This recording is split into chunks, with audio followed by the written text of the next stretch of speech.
para todos os públicos.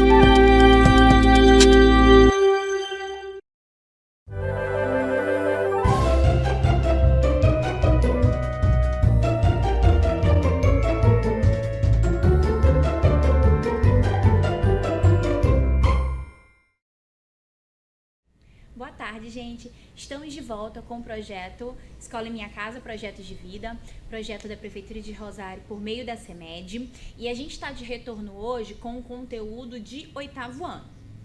A gente vem falando sobre alguns acontecimentos que estão se desenvolvendo, tanto na Europa quanto nas Américas, sobre o desenvolvimento de ideias iluministas, né? Desprendimento de relações de dependência. Já falamos sobre movimentos de independência na América Latina e como vão surgindo novos países na América. Falamos sobre esses movimentos de emancipação e hoje a gente vai destacar o processo de emancipação do Brasil e como o Brasil se torna um país independente de Portugal. Para a gente falar sobre independência, a primeira coisa que a gente vai destacar e questionar é o que é independência? Né? O que é independência para um país? A gente pode falar de independência econômica, independência política como coisas diferentes. Quando o Brasil conquista sua independência política em 7 de setembro de 1822, ele conquistou também sua independência econômica? Será que hoje a gente pode se considerar verdadeiramente independente? Para que a gente desenvolva um pouco mais nosso raciocínio, a gente vai pensar um pouco dos bastidores da Inconfidência. Primeiro, aqui na América Latina, o antigo sistema colonial já estava com um problema de crise desde o começo do século, ali do século XVIII, né? No Brasil, essa crise foi marcada pelas duas rebeliões que eram a favor de uma emancipação, que era a Inconfidência Mineira e a Conjuração Baiana.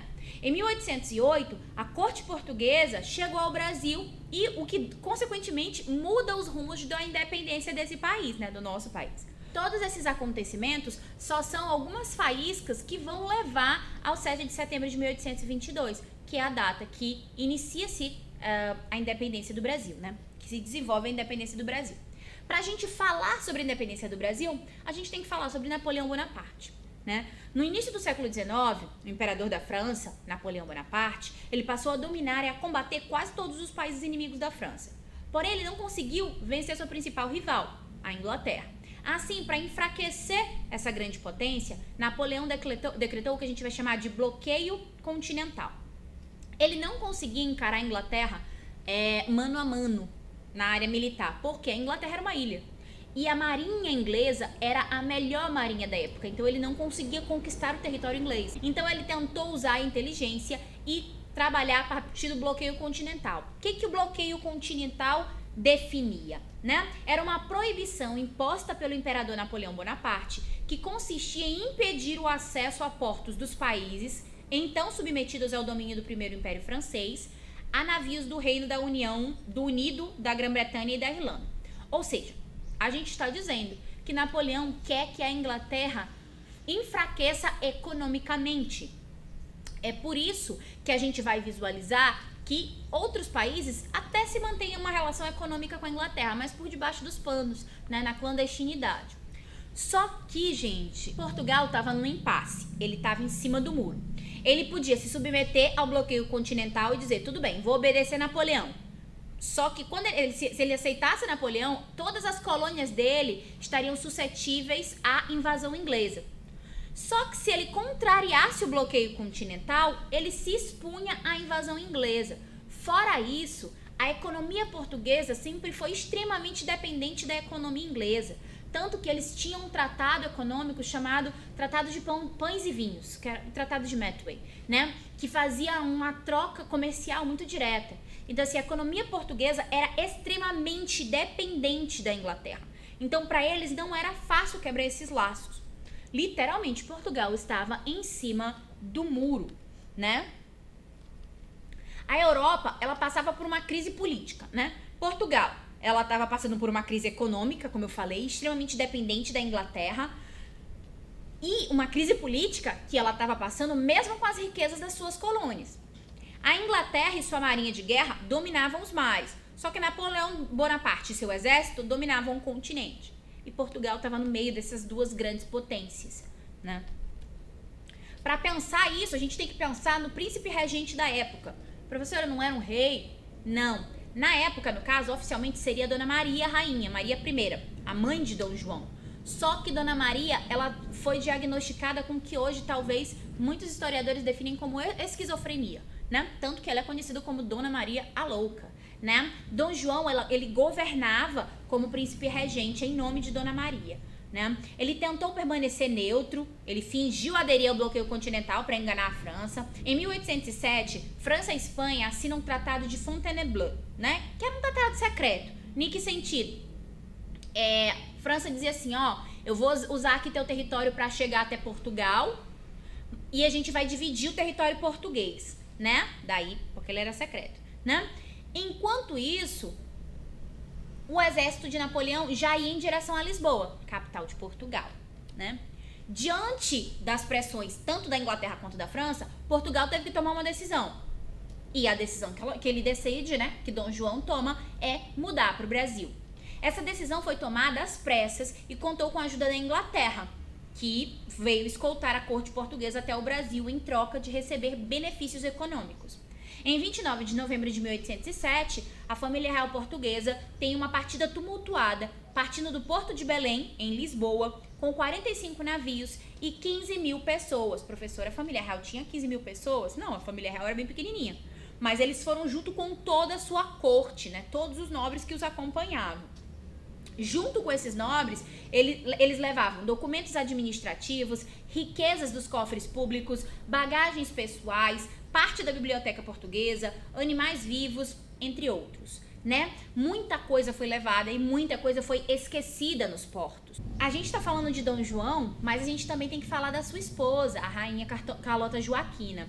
Carlota Joaquina, ela não queria vir para o Brasil e ela sempre detestou o lugar até o último fio de cabelo dela. Quando ela saiu daqui, ela bateu os sapatos para não levar nenhum último grão de areia do Brasil. E ela sempre detestou morar aqui, né? Uma das coisas, talvez um dos acontecimentos mais engraçados da viagem é que na viagem teve uma infestação de piolho nos navios e as mulheres tiveram de raspar o cabelo. Muitas dessas mulheres chegaram no Brasil usando turbante e quando elas chegam aqui, as mulheres da colônia acham que isso é moda na Europa e muitas também raspam o cabelo para usar e usam turbantes, né? Então, assim, é um acontecimento muito, muito emblemático dessa chegada da corte portuguesa, né? Em 22 de janeiro de 1808, a nau, que era o navio que conduziu o príncipe regente Dom João, desembarca em Salvador. O navio de Carlota não vai para Salvador, né? Ele vai em direção ao Rio. O navio de Dom João chega a Salvador e aporta lá, Salvador sendo a antiga capital do Brasil, né? E é lá em Salvador que ele abre os portos às nações amigas. Em 28 de janeiro de 1808, ele decreta a abertura dos portos do Brasil às nações amigas. E isso marca, consequentemente, o fim do Pacto Colonial. Isso dá abertura ao livre comércio com países europeus, especialmente a Inglaterra. Em 1º de abril de 1808, a gente vê o fim do Alvará de 1785, ou seja, o Alvará de 1785, ele proíbe a construção de manufaturas aqui no Brasil. Com o fim do Alvará, a gente começa a ver empresas que começam a fazer produtos aqui no Brasil. Só que na prática isso não vai mudar muita coisa. Por quê? Porque os produtos brasileiros não conseguem competir com os produtos que vêm da Inglaterra, que são muito mais baratos, porque lá já está rolando uma produção de melhor qualidade, obviamente. As festividades com a chegada da família real continuam. Em 7 de março de 1808, a corte portuguesa chega ao Rio de Janeiro. Porém, havia um problema. Como é que eles iam acomodar 15 mil pessoas da corte portuguesa? E é assim que eles começam a abrir espaço. Para acomodar a comitiva real, foram solicitadas as mulheres... E é assim que eles começam a abrir espaço.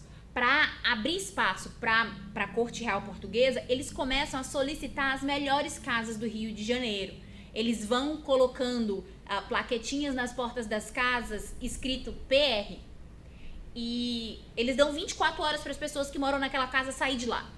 Literalmente, saiam daqui. Agora, o PR significa príncipe regente. Só que como a gente conhece brasileiro, né?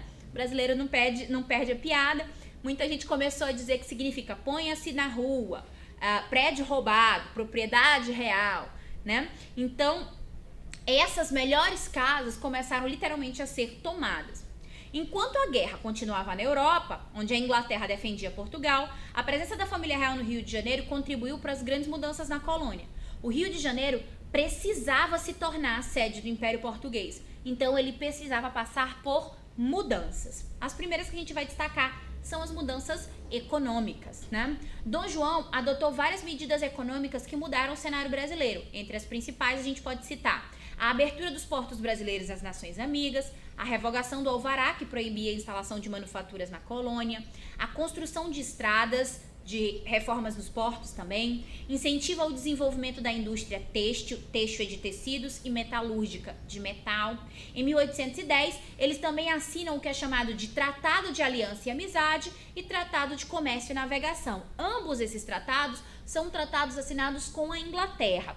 O Tratado de Aliança e Amizade de Comércio e de Navegação, ele obviamente deu privilégios aos ingleses. Os súditos ingleses que viviam na América Portuguesa, eles só poderiam ser julgados por juízes ingleses. Houve também uma liberdade religiosa para esses ingleses. Na sua maioria, eles eram protestantes anglicanos.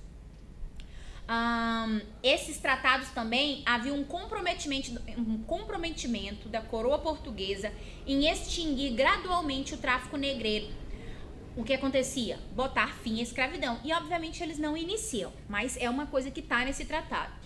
E a taxa dos produtos ingleses, quando chegavam no Brasil, era de 15%.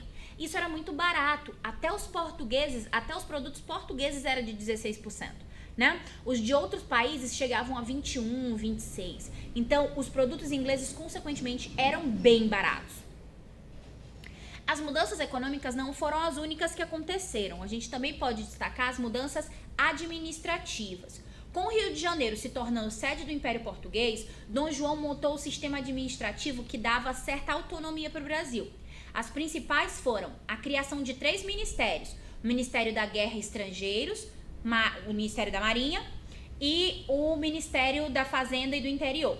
Ele também funda o Banco do Brasil, ele cria a instalação da Junta de Comércio, ele também cria a instalação da Casa de Suplicação, que hoje é o Supremo Tribunal, e em 1815 o Brasil é elevado à categoria de Reino Unido de Portugal e Algarves. Isso literalmente tira o Brasil de vez do espaço de colônia. Ele é território agregado ao Império Português, né?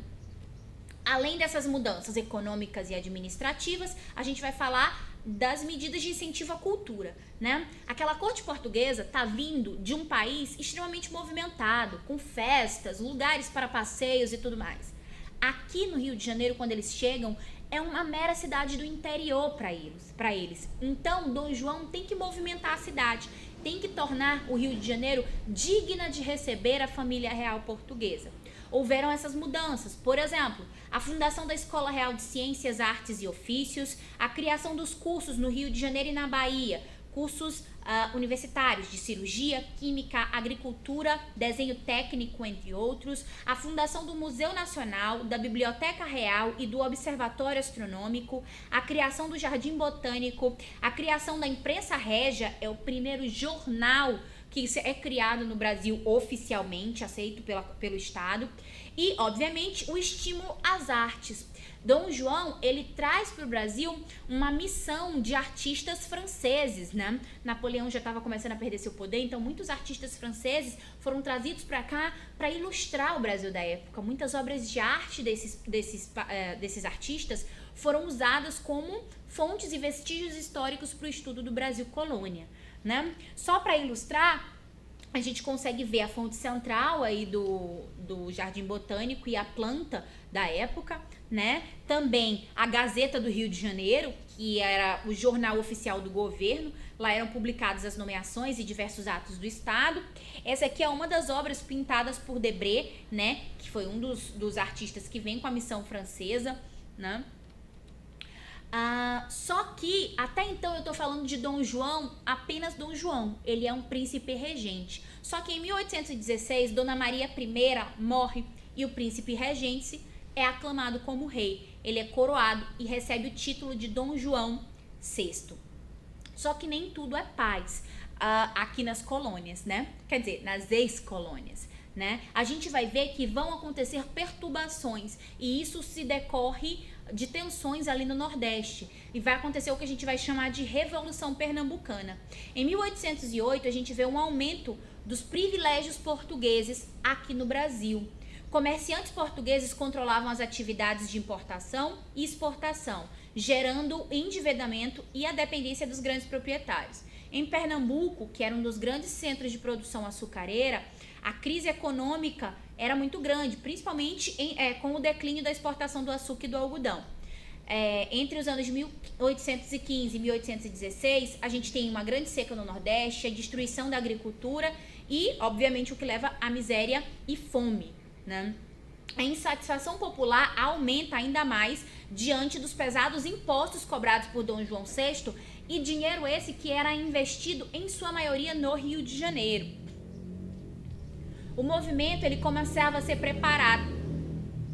O movimento da Revolução Pernambucana ela começa a ser preparado quando o governador de Pernambuco, Caetano Pinto de Miranda Montenegro, tomou conhecimento e ordenou a prisão dos envolvidos.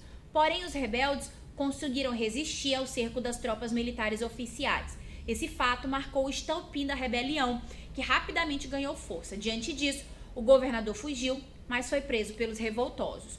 Os líderes dessa rebelião eram, em sua maioria, no caso a gente destaca, o Domingos José Martim, o José de Barros Martim, que tinha o apelido de Leão Coroado, o João Ribeiro e Miguelino, que os dois últimos eram padres, né?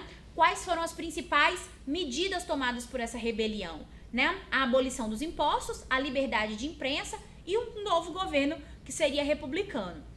Só que como essa rebelião acaba, né? As tropas enviadas para combater os rebeldes, que foram enviadas desde lá do Rio de Janeiro, eles retomam o Recife, eles conseguem bater de frente com os rebeldes e retomam o Recife. Os rebeldes foram cercados e derrotados, e os principais líderes foram julgados e condenados à morte. O padre João Ribeiro se suicidou na prisão, né? Então, tudo bem, professora, temos uma rebelião aqui no Brasil.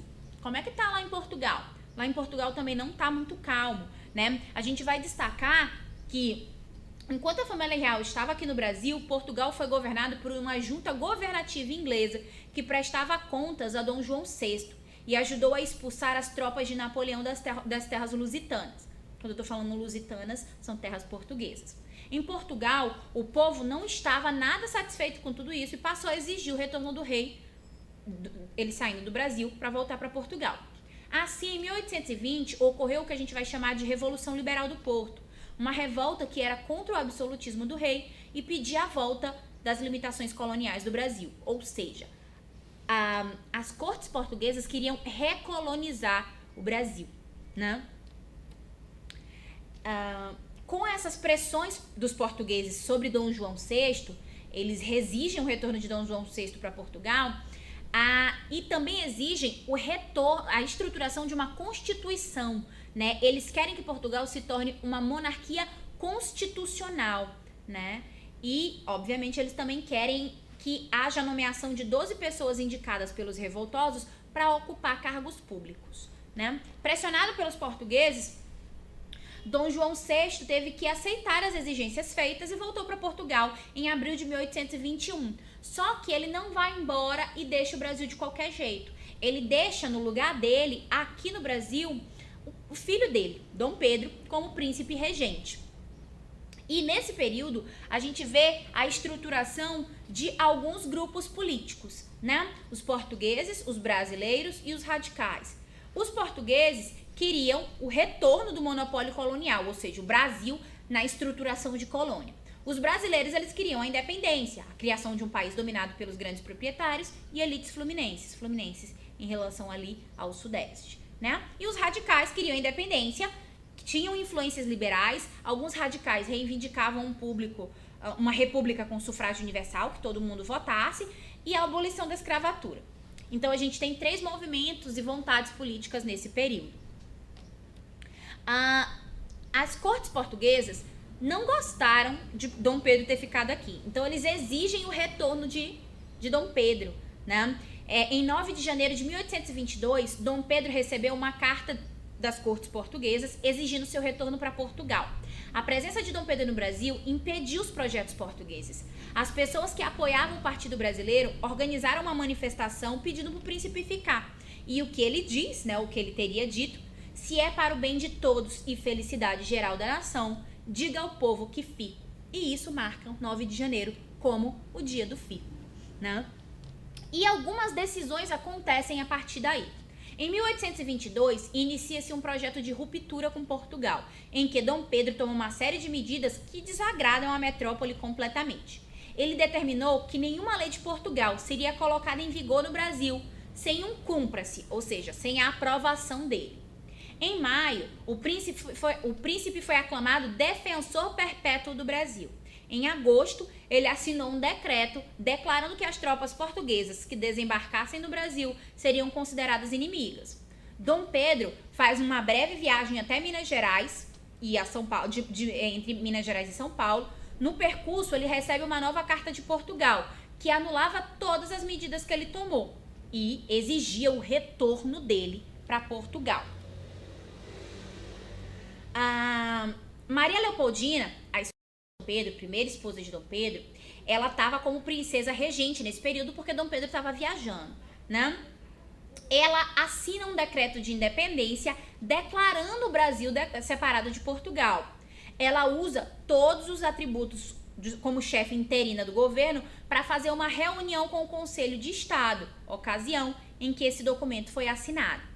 Essa carta, ela recebe uma outra carta de Portugal, ela manda essa carta para Dom Pedro e essa declaração que ela assinou com o Conselho de Estado. No dia 7 de setembro, Dom Pedro está às margens do Ipiranga e recebe o mensageiro com essa carta do pai dele, ordenando que ele voltasse para Portugal, junto com uma carta de Leopoldina, incentivando que ele declarasse a independência do Brasil. Levado pelas circunstâncias, Dom Pedro pronunciou a famosa frase: independência ou morte, rompendo os laços de união política com Portugal. Culminando o longo processo de emancipação, a 12 de outubro de 1822, o príncipe foi aclamado imperador com o título de Dom Pedro I, sendo coroado em 1º de dezembro na Catedral da Sé do Rio de Janeiro. A coroação de Dom Pedro como imperador do Brasil era a consagração do projeto de independência preparado pelas elites sem participação do povo. E isso é um tópico sempre importante a se destacar. A independência do Brasil não foi feita pelo povo, foi feita pelas elites. A estrutura política do Brasil não muda em nada, nem o poder muda de família real. A gente vê que muita gente a gente não vê a participação do povo nesse processo de independência e a gente vê a consolidação do poder dos grandes proprietários escravagistas no Brasil, ok? Só pra gente terminar, uma das mais famosas obras que consolidam o mito de independência do Brasil, que é a obra O Grito do Ipiranga, onde a gente vê Dom Pedro centralizado, com os dragões da independência à sua volta. A gente consegue ver no canto da obra uma imagem de um caboclo observando o que está acontecendo, meio assim, sem saber o que está acontecendo.